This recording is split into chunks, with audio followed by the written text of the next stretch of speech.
Various members of my team are extremely angry about a new trend, so I thought we would discuss Barbie Botox. This idea that because, and I only discovered this about 10 seconds ago, Barbie does not have a trapezius muscle, and people want to look like Barbie, so they are Botoxing their trapezius muscles into oblivion. So that's what we're talking about in this week's show. But let's start with considering what the perceived benefits of this type of procedure are.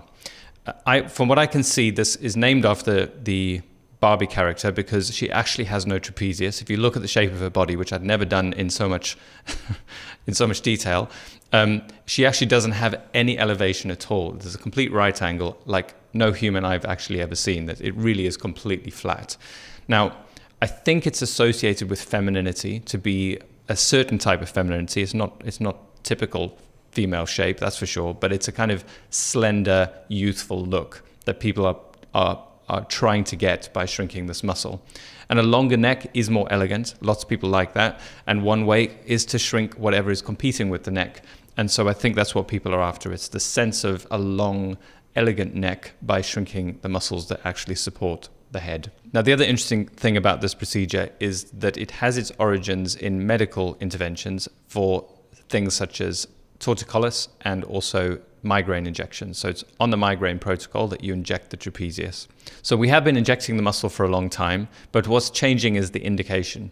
It had been an indication if you had a lot of tension in the muscle or if you had a migraine that's triggered by neck pain to use botulinum toxins, but now it's becoming an indication just because you want the muscle to look smaller. Now, it's not a new idea to shrink a muscle with botulinum toxin. Obviously, we do it with masseter muscles, often with patients with bruxism, and we also do it in calves. So this is the idea that a thinner, more slender lower leg is more attractive, and so people actually shrink their calf muscles with botulinum toxin. Also something that I've never quite understood it. I don't find a very narrow, tapering lower leg any more attractive than someone with a curvature to it. But these are one of the ideas that seem to be influenced by different cultures.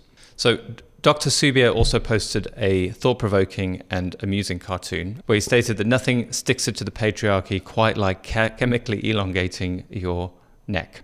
So I like this because obviously the Barbie movie is very much about sticking it to the patriarchy. But what we've ended up doing is using the attention that Barbie's getting to sell more treatments to make women feel a little bit less comfortable in their skin because now they have a problem with a trapezius muscle that they didn't know existed before. And this is always the conflict we have, I think, in medical aesthetics, which is that we want to empower people to feel better, but it's quite often an accident along the way, if you think of it as an accident, maybe it's not an accident, that we first make them feel worse about something that they'd never noticed before. We're essentially creating a new way to compete that wasn't there before with each other, which is about who's got the smallest trapezius muscle or the longest neck. And that was not a thing before the Barbie movie. So it's ironic, and that's exactly what this cartoon depicts so well. Of course, the biggest downside, I think, is that in order to get a bigger difference, you'll have to create a weaker muscle, and it's exactly where the muscle needs to be the strongest. If you think about the forces that are imposed upon your head and your neck, the point with maximum leverage on your neck is right where you're causing atrophy. So that would be my concern, and I know we don't have any evidence, I think, that it's likely to cause a problem. It does make intuitive sense that there will be a small number of people who will have a negative outcome from this. Now, I've noticed this even when treating platysmal bands, that there are patients who notice that their head feels heavier and that it's harder work doing things. So, for example, sitting up straight, if you do a sit-up, you will often see people use their platysmal muscle as well. So it's probably 5% of the total strength required to lift your head, but patients notice that.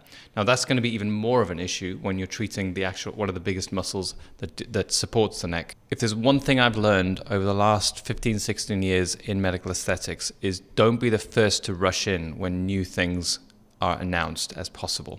I've now seen this. In fact, even this year, there are 3 different complications that have emerged from new procedures that often enter the market with a big fanfare and everyone's talking about it.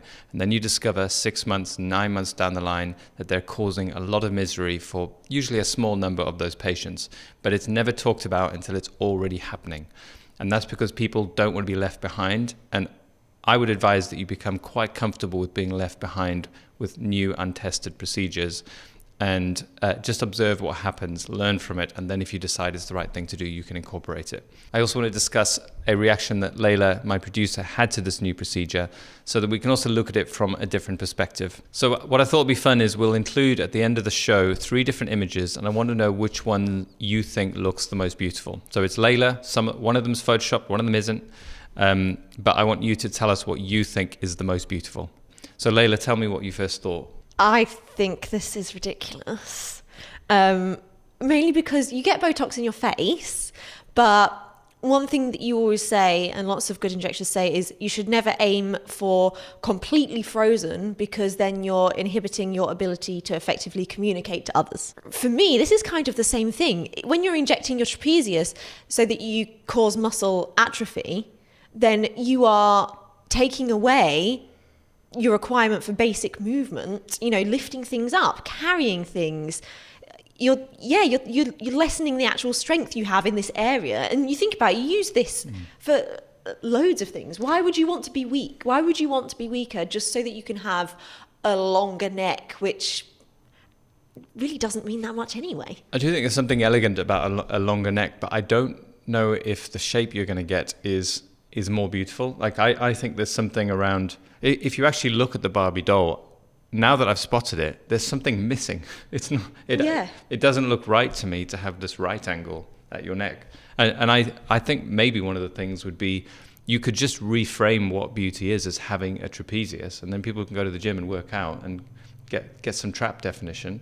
Yeah. And just see that as beautiful. Yeah, and in fact, recently there's been a big drive to, muscly women, strong women. And until this Barbie movie came out, I kind of think in a certain bubble of people, the trend was to look muscly and to look strong. Also, Barbie is, for years, she's been deemed as promoting unrealistic beauty standards. And surely, if there's anything more unrealistic, it's having an alien length, long neck with no trapezius muscle.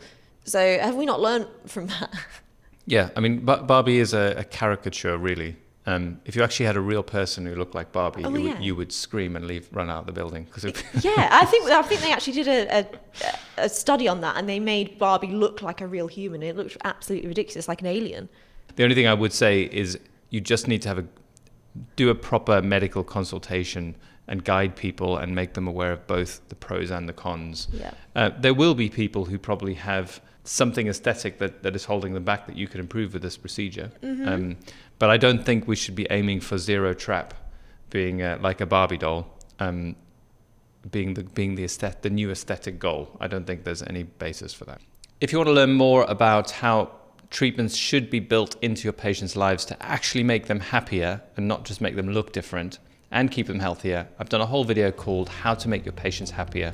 It's one of my favorite videos that I've done, and I'd like you to watch it. So click on that.